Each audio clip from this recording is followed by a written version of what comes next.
Protein അടിച്ചു കയറ്റുക എന്ന ലക്ഷ്യത്തോടെ ഈ സാധനം വാങ്ങുന്നവരാണോ നിങ്ങൾ? എന്നാൽ നമ്മൾ രണ്ടുപേരും ഈക്വലി പറ്റിക്കപ്പെട്ടുകൊണ്ടിരിക്കുകയാണെന്ന് പറഞ്ഞാൽ നിങ്ങൾ വിശ്വസിക്കുമോ? ഈ പറ്റിക്കപ്പെടുകയാണ് എന്ന് ഞാൻ പറയുമ്പോൾ നിങ്ങൾ പറയും, ഓ ഇതിൽ വേ പ്രോട്ടീൻ കണ്ടന്റ് ഒക്കെ ഉണ്ട്, ഞങ്ങൾക്കറിയാം. സംഭവം ശരിയാണ്, ഇതിൽ വേ പ്രോട്ടീൻ കോൺസെൻട്രേറ്റിൻ്റെ കണ്ടന്റ് ഉണ്ട്. പക്ഷേ അത് വളരെയധികം ചെറിയ എമൗണ്ട് മാത്രമാണ്. അതായത് ഈ 27 ഗ്രാമിൽ വളരെ കുറച്ച് മാത്രമേ നമുക്ക് വേ പ്രോട്ടീൻ എന്ന രീതിയിൽ കിട്ടുന്നുള്ളൂ, അല്ലെങ്കിൽ വേ പ്രോട്ടീൻ്റെ കണ്ടന്റ് അതിലുള്ളൂ. ബാക്കി വരുന്നത് സോയ പ്രോട്ടീനാണ്. അതായത് അമിനോ ആസിഡ് പ്രൊഫൈൽ കംപ്ലീറ്റ് അല്ലാത്ത ഇൻകംപ്ലീറ്റ് പ്രോട്ടീനാണ് നമുക്ക് കൂടുതലായും ഈ 27 ഗ്രാം ഓഫ് പ്രോട്ടീനിൽ നിന്ന് കിട്ടുന്നത്. ഈ 27 ഗ്രാം പ്രോട്ടീൻ എന്നവർ അവകാശപ്പെടുന്നത് 100 ഗ്രാമിലാണ്. ഈ 100 ഗ്രാം ഒരു സെർവിങ്ങിൽ എടുക്കുക എന്ന് പറയുന്നത് എളുപ്പമുള്ള കാര്യമല്ല. ഇനിയിപ്പോൾ അതും പോട്ടെ, നിങ്ങൾ 100 ഗ്രാം ഒരു സെർവിങ്ങിൽ എടുത്ത് കഴിച്ചു എന്ന് വിചാരിക്കുക. 10 ദിവസം കൊണ്ടോ 12 ദിവസം കൊണ്ടോ ഈ സാധനം തീരും. അപ്പോൾ നിങ്ങൾ എന്ത് ചെയ്യും? പിന്നെ ഈ സാധനം വാങ്ങണ്ടേ?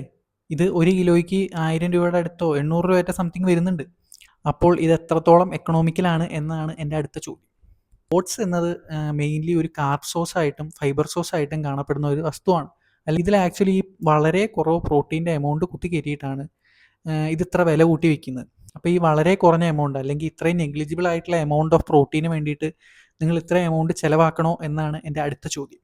ഇത്രയും പൈസ ചിലവാക്കി ഈ സാധനം വാങ്ങി പറ്റിക്കപ്പെടാതെ വല്ല മുട്ടയൊക്കെ വാങ്ങി തിന്നെ.